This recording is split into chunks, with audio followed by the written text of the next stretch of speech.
Because of your participation, we have a fruitful and joyful birthday.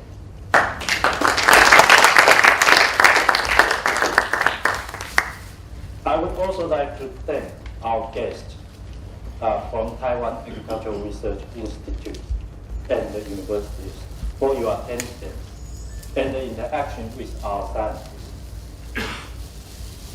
My special thanks go to our board chair for his help and guidance in coordinating and inviting the prominent guests from Taiwan.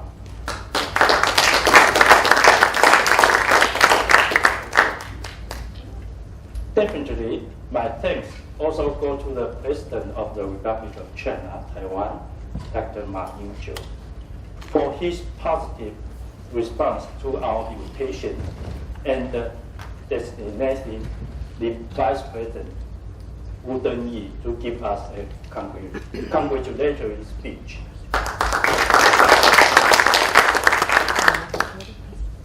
Vice President Wu said President Ma told him that he must come because AVRDC's work is vital and significant, not only for Taiwan, but for the whole world. As Vice President said in his speech, AVRDC's goal, prosperity for the poor, wealth for all, is also what Taiwan government or every government in the world is pursuing and expecting.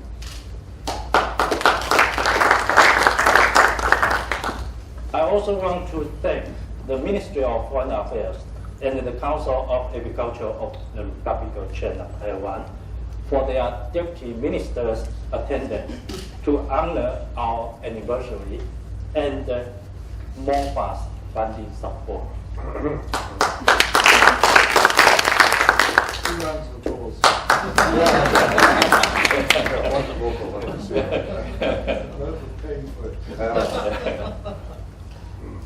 I thank Nobel laureate Professor Li Yuanze for his coming to give us an inspiring speech. 1 year ago, when I invited him to the colloquium, he accepted the invitation immediately when I visited and marked down his calendar. He said at that time, AVRDC's work on vegetable is important for the world's sustainable development, and he would come.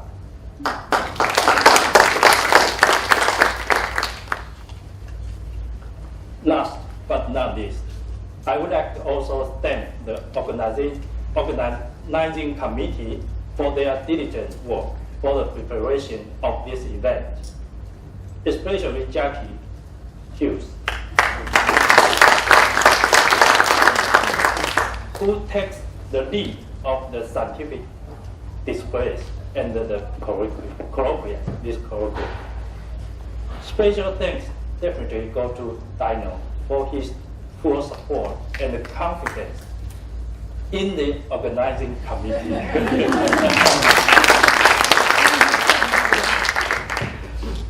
Further, I want to thank all our staff who participate and help to make this celebration event come true.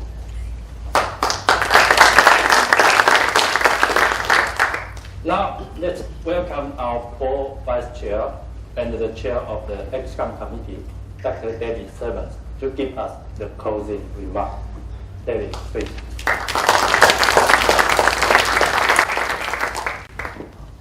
Thank you very much, Yin-fu.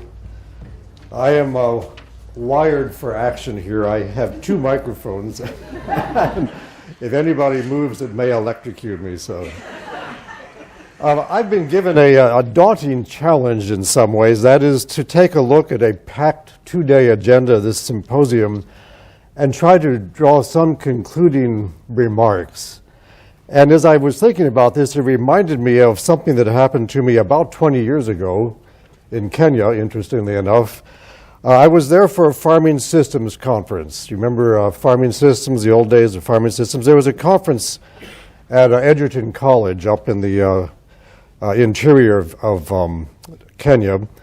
And the conference spanned a weekend, and on Sunday I sort of went off for a walk. There were no meetings or anything scheduled, and I wandered into the nearby town of Enjoro. Some of you may know Enjoro. It's just a crossroads town. And there was a church service going on, and I thought, well, I'll wander inconspicuously into the back of the church. Well, you never do things in Kenya inconspicuously if you look like me.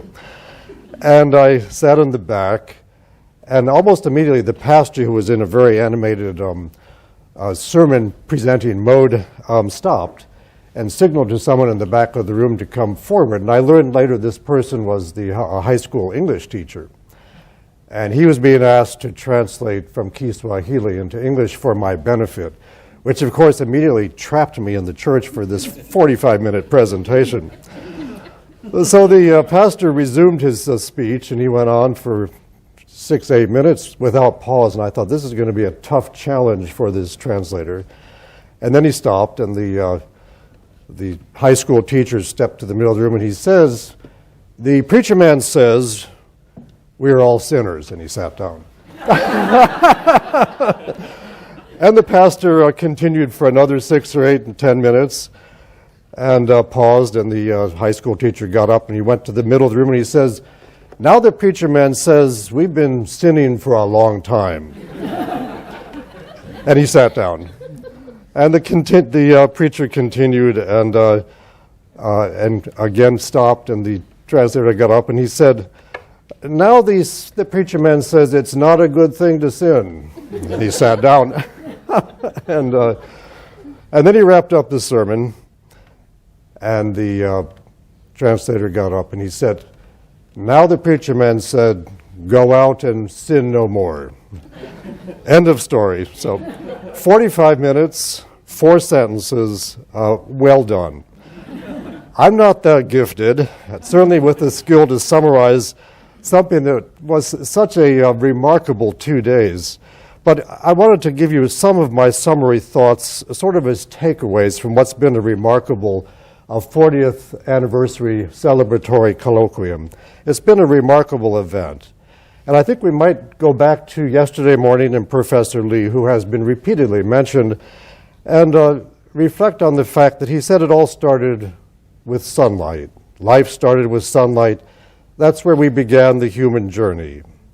And that early period of human history has been hugely impacted over time by the continually enlarging human footprint on the world. The human footprint has been characterized by disturbed natural systems, by the over-exploitation of the natural resource base, by a growing human population that has pushed the very boundaries of the Earth's carrying capacity. The sunlight, in his metaphor, has in a sense been nearly extinguished. Our job, and when I say our, I mean everyone in this room and all of our colleagues, neighbors and friends, our job is to diminish, or at least to manage, the damage caused by the human footprint, and to the extent that perhaps we can do this, to reverse it. Our goal, in a sense, in a sentence, is to bring back the sunlight. And that's what we really talked about over the duration of the symposium. How do we bring back the sunlight? Well, vegetables have a role in this. They have a clear role, and AVRDC is and will continue to be part of this process. Much of what we heard and discussed these past 2 days was driven by this metaphorical goal to bring back the sunlight.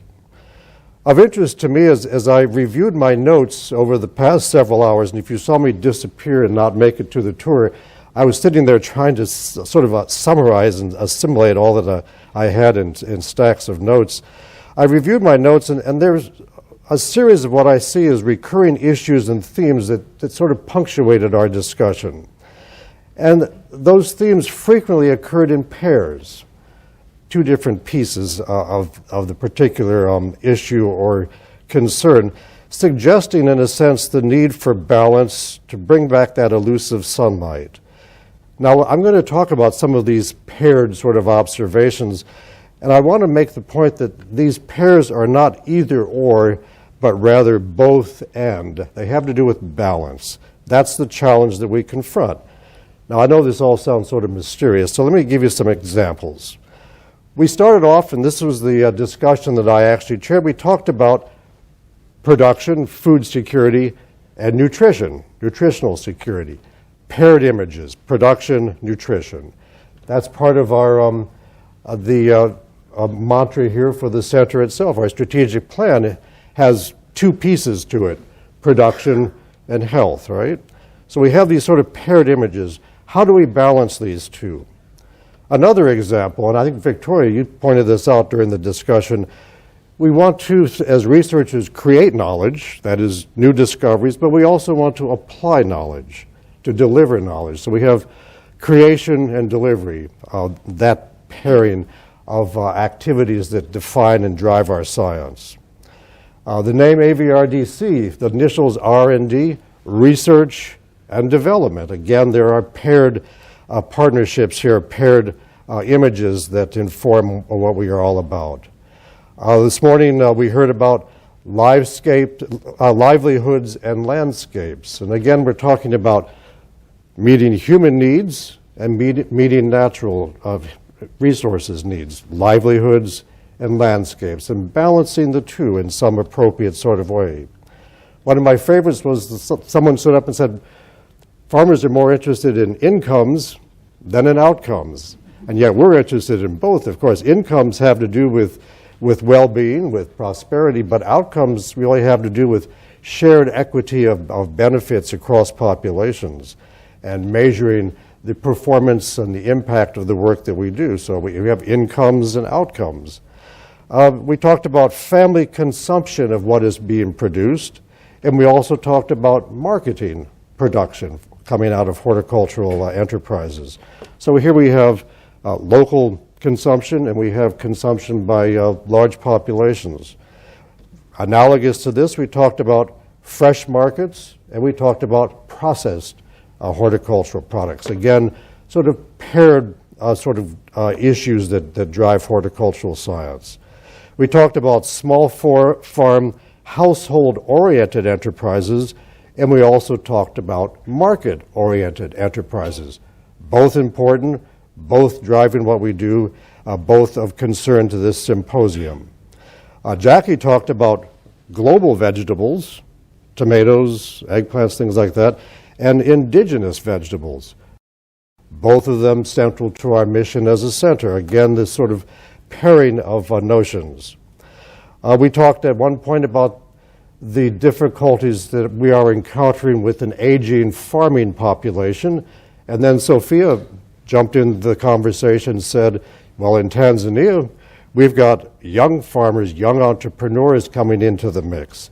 Again, this sort of juxtaposition of two different sorts of images. We talked this morning around gender issues. We really were talking about men and women and their respective roles and responsibilities, and the need for gender, mainstreaming gender into institutional architecture and issues around equity and balance. Again, this whole business about paired sorts of images. Jo-Fen brought up an interesting idea when she raised her hand and spoke to the necessity of recognizing the need to be gender sensitive and also culturally sensitive. And again, this sort of pairing of needs and priorities. Jackie talked in her presentation about hand labor and about automation. You know, Greg's concerned about that with the grafting technology. It's heavily labor intensive, and yet it can be automated. Where do we find the balance in these kinds of enterprises? We talked about value chains, and we talked about cold chains.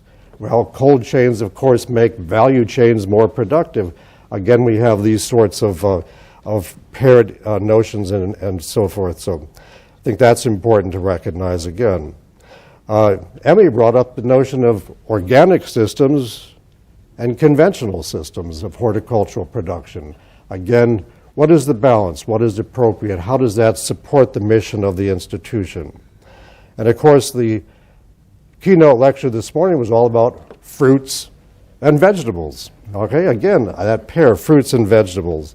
And then perhaps most important of all, and this was Jackie's presentation yesterday, challenges and opportunities, sort of yin and yang, that combination there. And there's certainly more of these sorts of paired ideas that I've left out, but that's a sort of a sample of what I sort of discerned by sifting through my notes. There's multiple sorts of images, of notions, of ideas, of priorities that require some discernment of where the proper balance lies at the two ends of the spectrum, if we can think of it as a spectrum. And my question is now what? How do we translate this into the future for AVRDC? How do we take this fresh look forward that was the underlying theme, the overarching theme for this symposium? How do we give this practical meaning? And I have 5 points that I'd like to propose, and I would welcome additions, of course, to this. But out of all that I heard, as I think about AVRDC going forward, here are 5 things that I think we may want to give some serious thought to collectively. First of all, I think it's important that we strategically refocus our research portfolio to assure that we have program coherence, program balance, program viability, program relevance in light of the goal of bringing back the sunlight. So refocusing our research portfolio, is it the right mix? We probably could have a useful conversation around that. Secondly, I think it's important that we consider revisiting our donor relationships. We want to assure that these relationships help us deploy scarce resources as wisely as possible, in light both of donor expectations and also in light of AVRDC's institutional strengths. And that's going to be, I think, an important conversation that we have with the executive committee tomorrow. Thirdly, I think that we need to talk about strengthening the meaning of partnerships, partnerships for effective research and development to assure that our work is driven by our comparative advantages. When I say our, I'm talking about AVRDC, our comparative advantages, and that we truly form partnerships that will complement our strengths with the strengths of our partners. And that's important. You think of Helen Keller, think of USAID, think of GIZ, et cetera. All of these partnerships, the COA, the MOFA, and so forth, draw on the comparative advantages that we have as an institution and the strengths that our partners can bring to that mission that we are trying so hard to fulfill. Fourthly, I think we may want to consider redefinition of the indicators for success. What does success look like going forward for the next 40 years? What is the measure of success? What is the meaning of success? How do we assess accomplishments in a credible sort of way? What are the indicators of success? And I think someone brought that up this morning, thinking about new indicators of success and accomplishments. And then finally, I think that it's important that we assert and recognize our leadership responsibilities as an institution, our leadership responsibilities for global vegetable systems. What are those responsibilities and how do we fulfill them? And when I say leadership, I'm not just talking about Dino and Jackie and the board of directors. I'm talking collectively about everyone in this room and beyond, because this is an area where shared leadership is mandatory. We're all responsible for bringing back the sunlight. So let me end by saying, let's go out and do what we can individually, responsibly, and collectively to bring back the sun, to rebalance the human footprint in a way that is sustainable into the future, using vegetables as one mechanism for reaching that goal. Thank you. Thank you, David. You're welcome. Okay, thank you. Yeah. Now I conclude the meeting.